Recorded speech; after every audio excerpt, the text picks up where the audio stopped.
بسم اللہ الرحمن الرحیم۔ عزیز طلبہ، السلام علیکم ورحمۃ اللہ وبرکاتہ۔ جماعت ہشتم میں سبق شہید پاکستان کے سوال جواب کا سلسلہ جاری ہے۔ گزشتہ ویڈیو میں ہمیں سوال نمبر 1 سے 3 تک کے جوابات سمجھ لیے تھے۔ سلسلے کو آگے بڑھانے سے پہلے، کیونکہ جو آگے سلسلہ ہے وہ تھوڑا ہمارا کہنا چاہیے روزمرہ جو ہماری گفتگو ہے اس کے اعتبار سے ہے، کیونکہ ہم اپنی جو روزمرہ گفتگو کرتے ہیں، لوگوں سے بول چال کرتے ہیں، بات چیت کرتے ہیں، تو ہماری گفتگو میں محاوروں، کہاوتوں، ضرب الامثال وغیرہ کا استعمال ہوتا ہے۔ ہم مختلف مثالیں بھی دیتے ہیں، کہاوتیں بھی ان کو بھی استعمال میں لایا جاتا ہے، لیکن ہم اپنی بول چال میں آداب و قواعد کا خیال نہیں رکھتے، جبکہ یہ بہت ضروری ہوتا ہے کہ تقریر ہو، چاہے تقریر ہو، تحریر ہو، نظم کی صورت میں ہو یا نثر کی صورت میں ہو، ہر قسم کے کلام میں ہمیں اہل زبان کی بول چال اور اسلوب کا خاص خیال رکھنا پڑتا ہے۔ اہل زبان سے مراد وہ لوگ جو اس زبان کے ماہر ہوں، ادیب، شاعر، اس طرح کے جو لوگ ہوتے ہیں وہ اہل زبان کہلاتے ہیں۔ یہ بات یاد رکھنی چاہیے ہمیں کہ اگر ہمارے کلام میں ان باتوں کا خیال نہ رکھا جائے کہ ہم غلط محاورے بول رہے ہیں، غلط کہاوتیں کہہ رہے ہیں، یا جن الفاظ کا استعمال جس طرح کرنا ہے اس میں اپنے کہنا چاہیے جس ماحول میں ہم رہ رہے ہیں اسی اعتبار سے ہم الفاظ بول رہے ہیں، تو اس کا نقصان ہوتا ہے۔ اس سے کیا ہوتا ہے کہ ہماری گفتگو میں فصاحت اور بلاغت کم ہو جاتی ہے، اور اگر ہم کسی اہل زبان کے سامنے، اچھی اردو جاننے والے کے سامنے جو اردو بولنا جانتا ہو، اگر اس کے سامنے بولیں گے ہم، تو ہماری زبان کو معیار سے گرا ہوا سمجھا جائے گا۔ یقیناً انسان سیکھتا ہے، اب سیکھیں کس طرح؟ جس کے لیے ہمیں چاہیے کہ جو ہمارے بڑے بڑے ادیب ہیں جنہوں نے مختلف ناول لکھے، ڈرامے لکھے، مضامین لکھے، جو ہماری تدریسی نصاب میں بھی جن کو پڑھایا جاتا ہے، ہم ان کو پڑھیں، ان سے ہم سیکھیں گے کہ وہ کس طرح لکھتے ہیں، کن الفاظ کا استعمال کس طرح کرتے ہیں، جو چیزیں سیکھنے کی ہیں۔ تو اسی اعتبار سے ہماری کتاب میں سوال نمبر 4 ہے۔ اس سوال نمبر 4 میں بھی کچھ اسی طرح کی غلطیاں ہوئی ہیں، ان غلطیوں کو درست کر کے لکھنا ہے۔ ہم نے یہاں پہ ایک مثال دی، جسے کتاب میں لکھا ہے کہ آپ دہلی میں قائد اعظم کے گھر پر جایا کرتے تھے، اور اگر آپ نیچے والا اس کا جو بلو پین سے لکھا ہوا اس کو دیکھیں تو وہ لکھا ہے کہ آپ دہلی میں قائد اعظم کے گھر جایا کرتے تھے۔ ان دونوں جملے میں معمولی سا فرق ہے، فرق آپ کو نظر آیا؟ جی بالکل۔ اوپر والے جملے میں گھر پر جایا کرتے تھے اور نیچے والے میں گھر جایا کرتے تھے۔ تو دونوں جملوں کو اگر غور سے سنیں تو یا پڑھیں تو ہمیں لگے کہ اوپر والا جو جملہ لکھا ہوا ہے اس میں پر جو ہے اضافی محسوس ہو رہا ہے۔ گھر پر نہیں جایا کرتے، ان کے گھر جایا کرتے تھے۔ گھر کے اوپر یا گھر کے پر، یہ ایک عجیب سا جملہ لگ رہا ہے، تو اس کو ہم صحیح کر کے اس طرح لکھیں گے کہ آپ دہلی میں قائد اعظم کے گھر جایا کرتے تھے۔ یہ درست ہو گیا۔ اس طرح کتاب میں دوسرا ہے، لیکن انہوں نے ہمت نہیں ہاری۔ یہ کتاب سے لیا گیا ہے۔ اگر ہم کتاب میں اس کو دیکھیں گے، آپ کو تھوڑا سا اس میں کام کرنا، صرف یہ ہے کہ اس عبارت کو ڈھونڈنا ہے، آپ نے اس جملے کو ڈھونڈنا ہے، تو وہاں پہ جو معمولی سا فرق ہوگا نا، بہت معمولی سا کوئی فرق ہوگا، کسی لفظ کو یقیناً تبدیل کیا گیا ہے یہاں پر، تو جو صحیح لفظ ہے وہ ہم نے سبق کی عبارت پڑھی ہے وہاں موجود ہے۔ اب آپ دیکھیں گے یہاں پہ جو صحیح آپ صحیح کر کے یہاں پہ یقیناً تبدیل ہوگا۔ یہ کتاب کے سوال کا ہے جو ہم نے لکھا ہے۔ اب آپ کیا کریں گے، یہ کتاب میں اس جملے کو دیکھیں گے یہ کہاں استعمال ہوا تھا، اور پھر جو غلطی ہے اس کو درست کر کے کتاب میں موجود صحیح لفظ کو وہاں پر لکھ دیں گے۔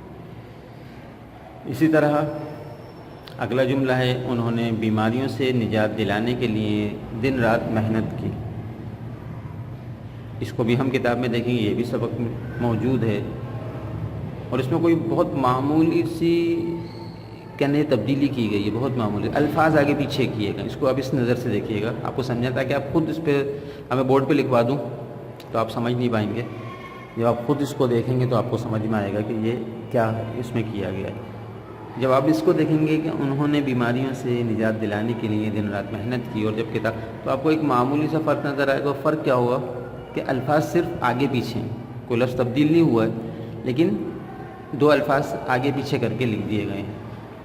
تو جب وہ درست کر لیں گے تو آپ کو یہ بھی سیکھ جائیں گے کہ ہم نے آئندہ اگر اس لفظ کو استعمال کرنا ہے تو ہم اس انداز سے کریں گے جو ہم نے درست کر کے لکھا ہے، اور جو یہاں پہ غلطی ہوگی ہم اس کو سمجھ جائیں گے کہ ہم نے اس کو اس طرح استعمال نہیں کرنا. ٹھیک ہے. اس طرح آخری جو ہے کہ کل میں نے کراچی جانا ہے، یہ کتاب میں نہیں ہے لیکن سنتے ہی محسوس ہوتا ہے کہ یہ ایک غلط انداز ہے بات کرنے کا.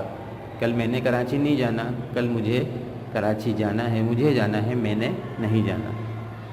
تو خیر یہ میں نے آپ کو سمجھا دیا. تو یہ اس طرح یہ ہماری گفتگو میں معمولی غلطیاں ہوتی ہیں، جن کو ہم درست کرتے چلے جائیں گے تو ہماری گفتگو میں فصاحت اور بلاغت آتی رہے گی، اور ہماری ایک اردو ایک معیاری زبان جو ہے وہ ہمیں بولنا آہستہ آہستہ آ جائے گی، اور ہم یہ سنتے رہتے ہیں کہ یہ آتے آتے ہی آتی ہے. ٹھیک ہے بھائی. یہ سوال نمبر 4 تھا، یقین آپ کو سمجھ میں آیا. سوال نمبر 5 میں اعراب لگائے گئے ہیں، بورڈ پہ میں نے لکھ دیے ہیں. اعراب کا بھی مطلب یہی ہوتا ہے کہ ہمیں الفاظ کا صحیح تلفظ آئے گا تو ہم اس کو ادبی صحیح انداز سے کریں گے. جب ہمیں تلفظ صحیح آئے گا تو ہم اس کو زبان سے ادا کریں گے تو وہ بھی صحیح انداز سے کریں گے، تو ہماری گفتگو ہمارا کلام یہ کیا ہو جائے گا اور اچھا ہو جائے گا. تو اس کو آپ دیکھیں جیسے ہی لکھا ہوا ہے، پہلے لفظ ہے عزم. اس کو کچھ لوگ عزم پڑھتے ہیں، عزم نہیں ہوتا، عزم نہیں ہوتا ہے. عین کے اوپر زبر اور زے اور میم کے اوپر جزم، عزم ہو جائے گا. اس طرح صحت ہے. اچھا یہ صحت، یہ جو اس طرح کی آواز ہے صحت، تو یہ زیر نہیں ہوتا، اس کو ہم لیٹا زبر پڑھتے ہیں، اس کو لیٹا زبر کہا جاتا ہے. یہ اعراب جب لگائیں گے تو ہم اس پہ زبر ہی لگائیں گے، لیکن اس کو لیٹا زبر پڑھا جاتا ہے. صحت ہے کے اوپر تجدید ہے، اس کے اوپر زبر ہے، اور تے کے اوپر جزم ہے. صحت. اس طرح وقف، حفظ، امتیاز، اخلاق، اس کو بھی پہلے بھی بتایا تھا کہ کچھ لوگ اس کو اخلاق پڑھتے ہیں، اخلاق لکھتے ہیں، لیکن یہ صحیح اس کا جو تلفظ ہے وہ اخلاق ہے، الف کے اوپر زبر آئے گا. اس کے بعد انصرام ہے اور جمہوری ہے، جیم کے اوپر پیش، جمہوری. تو ان کے اعراب کو بھی غور سے دیکھیں، اس کو تلفظ کو دیکھیں، یا اب ہم کس طرح پڑھ رہے ہیں، اور اس میں جو غلطیاں جو ہم کرتے تھے، اگر ہمیں محسوس ہوتا ہے کہ لفظ ہم غلط پڑھتے تھے اس کو درست کریں. یہ سوال نمبر 5 ہے. اعراب لگانے ہیں اس طرح جس طرح میں نے آپ کو بتا دی ہے. سوال نمبر 5 کو کرنے سے پہلے ہم یہ سمجھ لیتے ہیں کہ اس میں جو الفاظ استعمال کیے جا رہے ہیں، جو ہم سے جملے بنوائے جا رہے ہیں، وہ الفاظ تجنیس ہیں. وہ الفاظ تجنیس ہیں. تجنیسی الفاظ ان الفاظ کو کہتے ہیں جو ہم جنس ہوں، یعنی املا کے اور اعراب کے اعتبار سے وہ ایک ہی جیسے ہوں، لیکن معنوی اعتبار سے وہ علیحدہ معنی دیتے ہیں. یعنی دو مختلف معنی دینے والے ایک جیسے املا رکھنے والے الفاظوں کو الفاظ تجنیس کہتے ہیں.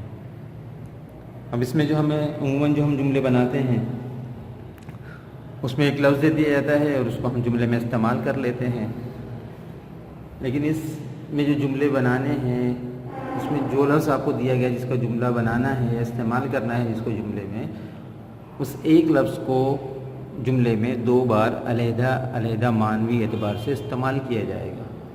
بات سمجھ میں آ رہی ہے میری؟ کہ وہ تجنیسی اعتبار سے وہ لفظ استعمال ہوگا، یعنی کہ 2 بار آئے گا، لیکن 2 بار کس طرح آئے گا کہ معنی اس کے دونوں علیحدہ ہوں. ایک ہی معنی میں 2 بار نہیں لکھا جائے گا، بلکہ وہ دو بار جب لکھا جائے تو ایک لفظ الگ معنی دے اور دوسرا جو وہ لفظ ہے وہ الگ معنی دے. اس طرح یہ جملے بنیں گے. مثال کے طور پہ لفظ دیا گیا کہ میں. اب اس کا جملہ دیکھیں ہم نے مثال کے طور پہ جو بنایا ہے, لکھا ہے کہ میں یعنی کہ میں خود, میں تم سے بعد میں بات کروں گا. اب یہاں پہ آپ دیکھیں کہ میں کا جو لفظ ہے یہ دو علیحدہ علیحدہ معنوں میں ایک ہی جملے میں دو بار استعمال ہوا اور دونوں جگہ الگ معنی دے رہا ہے. بات سمجھ میں آئی آپ کو؟ میں تم سے بعد میں بات کروں گا, یہ تجنیسی الفاظ اس میں استعمال ہو گئے. اس طرح ہمدرد کا جملہ ہم نے بنایا کہ ایک ہمدرد انسان نے ہمدرد مطلب قائم کیا. اب اس میں دیکھیں کہ ہمدرد ایک انسان کے لیے بطور صفت استعمال ہو رہا ہے کہ وہ ایک ہمدرد انسان تھا جس نے ہمدرد مطلب قائم کیا, اور ایک جگہ یہ مطلب کے نام کے طور پہ استعمال ہو رہا ہے, ایک جگہ یہ صفت کے طور پہ استعمال ہو رہا ہے اور ایک جگہ یہ اسم کے طور پہ استعمال ہو رہا ہے. دونوں جگہ ہمدرد الگ معنی دے رہا ہے. ایک ہمدرد انسان نے ہمدرد مطلب قائم کیا, دو دفعہ ہمدرد کا لفظ استعمال ہوا اور دونوں الگ الگ معنی کے ساتھ. اس طرح تیسرا لفظ اگر دیکھیں جنگ, تو جنگ اخبار میں جنگ بدر کی تفصیل شائع ہوئی. ادھر بھی آپ دیکھیں کہ جنگ کا جو لفظ ہے وہ دو بار استعمال ہوا ہے اور دونوں جگہ وہ علیحدہ علیحدہ معنی دے رہا ہے. ایک جگہ وہ اخبار کے نام پہ آ رہا ہے اور ایک جگہ ایک مقام کے نام پہ آ رہا ہے. جنگ بدر ایک خاص جنگ ہے, اس کا تذکرہ جنگ اخبار میں شائع ہوا, تو یہ دونوں علیحدہ علیحدہ معنوں میں استعمال ہوا. اسی ترتیب سے باقی جو جملے ہیں جو میں نے بنائے اس میں بھی آپ تبدیلی کر لیں گے, یہ کیونکہ آپ کو سمجھانا تھا اس لیے بورڈ پہ بنا دیے گئے. باقی جو 3 بچتے ہیں اسی طرح ان کے معنی دیکھ کے, لغت سے دیکھ کے باقی 3 جملے آپ خود بنائیں گے. امید ہے کہ یہ بات سمجھ میں آ گئی ہوگی. جس طرح کرنا ہے بہت وضاحت سے تفصیل کے ساتھ بتا دیا گیا ہے. امید ہے بات سمجھ میں آ گئی ہوگی. اسی کے ساتھ ہماری مشق بھی مکمل ہو گئی. ڈائری لکھ لیں کہ سوال نمبر 4 اور 5 مکمل کریں. ڈائری نوٹ فرما لیں, یہ آپ کی آج کی ڈائری. اسی کے ساتھ ہمارے آج کے سبق, آج کے لیکچر کا اختتام ہوا. دوسرے لیکچر تک کے لیے اجازت چاہوں گا.